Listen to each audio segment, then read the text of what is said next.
काल आपण हा ढिगारा झाकला आणि रात्री पाऊस पण आला होता. बरं झालं झाकून गेलो म्हणून, कारण काल आकाश निरभ्र दिसत होतं, परंतु जर झाकायचं ठेवलं असतं तर मग भिजला असता किंवा ओलं पण झालं. आणि झाकल्यामुळे थोडंसं बरं वाटलं आणि आज लगेच भरडून घेऊयात, कारण आज आभाळ पण दिसतंय भरपूर. त्याच्यामुळं झाकून लगेच भरडून घेतलेलं चांगलं. आणि आता राहिलेलं वरचं जे आहे तर ते सकाळच्या वेळेस ते पोरं काढत आहेत सोयाबीन.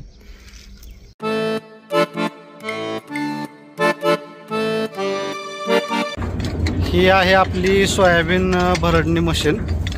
घरचीच आहे, छोटी आहे आपलं हे छोट्या ट्रॅक्टरसाठी. आणि घरच्या घरीच आपण सोयाबीन भरडतो, त्याच्यामुळे भरडणीचा जो खर्च आहे तो खर्च ह्याच्यामुळे कमी होतो आपला. जुनी आहे आणि लहान आहे छोटीशी आपली तेवढीच, त्याच्यामुळं घरच्या घरीच पण सोयाबीन आपलं भरडणं येतं. आणि ज्याला काही जास्त माणसं पण लागत नाहीत, फक्त दोघं जण असले तरी बास झालं. एक आता मुलगा येत आहे, तो मी आणि बायको तिघंजण मिळून आता सोयाबीन जे आपण हे काढलेलं आहे सकाळी आणि गोळा केलेला आहे तर ते सोयाबीन काढून लगेच भरडून घरला घेऊन जायचं. म्हणजे पावसाचं वगैरे टेन्शन काय राहत नाही. तसं आभाळ दिसत नाही, परंतु आज संध्याकाळी आणि उद्या म्हणजे 4 आणि 5 तारखेला सांगितलेलं आहे पाऊस येईल वगैरे म्हणून पटकन आपलं भरडून लगेच ट्रॅक्टरमध्ये जर ट्रेलर आहे बघा त्याच्यामध्ये घेऊन जायचं लगेच सोयाबीन.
काय म्हणलं,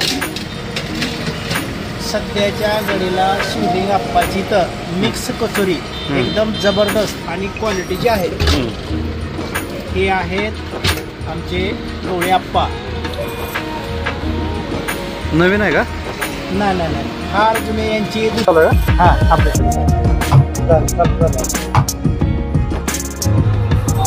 काय बनवलं तुम्ही आता सध्याच्या घडीला आपण बनवत आहोत मिक्स कचोरी.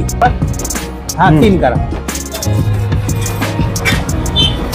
आता सध्याच्या घडीला हे आहे मिक्स कचोरी भेळ. कचोरी भेळ बनवायचं काम चालू आहे आणि इकडे मिक्स फरसाण आहे आणि मसाला टाकलेला आहे. इकडं टमाटे पण टाकलेले आहेत, इकडं कांदा टाकलेला आहे बघा. आणि आपण हे काय गोड चटणी, ते आहे गोड चटणी. गोड चटणी टाकलेली आहे आणि आता त्याला एकदम मिक्स करायचं काम चालू आहे. सध्याच्या घडीला बघा तुम्ही मिक्स चालू आहे. आणि हे आहे पानपुरी. आता आम्ही आलो इथं शिवशक्ती भेळ सेंटर इथे भेळ खाण्यासाठी. आणि हे मित्र तर तुम्हाला माहितच आहेत, मस्के पाटील नेहमी आपल्या ब्लॉगमध्ये असतात आबाच्या गावचे. आणि ह्यांनी म्हणजे चला भेळ खाऊयात या ठिकाणी येऊन शिवशक्ती भेळ सेंटर बसेल तर तुळजापूरमध्ये आलो आणि ह्यांनी बनवली मस्तपैकी भेळ. आणि आता ही मिक्स भेळ या ठिकाणी खातो. इतकी टेस्टी मस्त आणि जबरदस्त तयार आहे, म्हणजे पूर्ण एकदा कधी खाईल पुन्हा बोलेल असं वाटतं. एकदम मस्त, म्हणजे एकदम टेस्ट याच्यामध्ये सगळं मिक्स केलेलं आहे. आणि शेव आहे, कांदा आहे, टमाटे आहे, आणखी बरंच काही याच्यामध्ये मिक्स केलेलं आहे. अशा पद्धतीची भेळ या ठिकाणी मस्त आहे आणि थँक्यू म्हणतो ह्यांना, कारण ह्यांच्यामुळे मला पण खायला भेटले. तुळजापूरमध्ये तितके दिवस फिरतोय पण माहीत नव्हती आणि मस्के पाटलामुळे ते मिळाले, बघायला मिळाली, खायला मिळाली. तुम्हाला सुद्धा जर खायचं असेल आणि ह्याची जर टेस्ट घ्यायची असेल तर तुळजापूरमध्ये जर तुम्ही कधी आला तर ह्या ठिकाणी अण्णाभाऊ साठे चौक आहे, धाराशिव तुळजापूर हा रोड आहे. आणि या ठिकाणी या चौकामध्ये जर तुम्ही आला तर ही भेळ तुम्हाला खायला नक्की भेटेल. अवश्य या आणि भेळ खाऊन मग नंतर तुम्ही सांगा कशा पद्धतीची भेळ आहे. तर मित्रांनो, ही भेळ म्हणजे खरंच जबरदस्त आहे बरं का. आणि आत्ताच्या घडीला माझ्या तोंडाला अगदी पाणी सुटलेलं आहे. मी अजूनही भेळची टेस्ट घेतली नाही. तर अण्णासाहेब कोळेकर यांच्या ब्लॉग मध्ये आता मी हे भेळची टेस्ट घेत आहे. आबाला पण आणायला पाहिजे होता. आता उद्या आबाला घेऊन भेळ खायला मस्त पैकी. हा हा, जबरदस्त एकदम.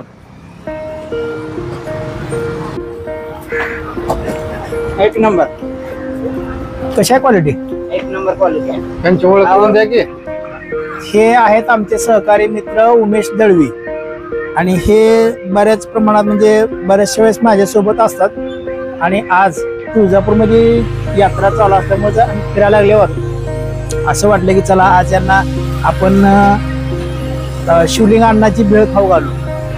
त्याच्यामुळे यांना मी खास म्हणजे भेळ खाऊ घालण्यासाठी आलेलं आहे. आमचं म्हणजे दोघांचं दुकान इथून साधारण एक अर्धा किलोमीटरवर आहे. आम्ही खास अर्धा किलोमीटरहून इथं आमच्या अण्णाची भेळ खाण्यासाठी आलेलं आहे. तर माझं काय म्हणणं आहे, भेळ क्वालिटी आहे, एकदम चविष्ट आहे, जबरदस्त आहे. आम्ही जसं इथं भेळ खायला आलो तसं मंडळी तुम्ही पण या.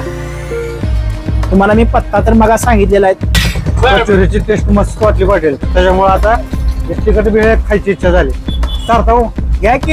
एक काय तुम्हाला जेवढं लागत तेवढं घ्या.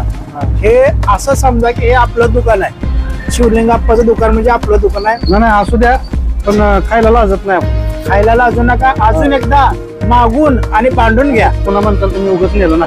अजिबात तसं होणार नाही. टेस्ट चांगली वाटली म्हणून पुन्हा डबल मागितलं. घ्या घ्या घ्या, अवश्य घ्या. त्यांनी पण पाणीपुरी घेतली. हा, एक नंबर क्वालिटी आहे. मी भेळ खातो. चालतं चालतं घ्या. तिकट माणसं आपण होय. आबामुळे तिकट खायची सवय लागली मला. होय. बेतवर बेतच पाहिजे. माझं काय म्हणणं आहे, तुम्ही आता हे कचोरी पण घ्या, आपल्या पानपुरी घ्या. तिकडे काही लोक गोलगप्पे म्हणतात याला, पण आपण आपल्या भाषेमध्ये ह्याला पानपुरीच म्हणायचं. पाणीपुरी, सॉरी पाणीपुरी म्हणायचं आपण.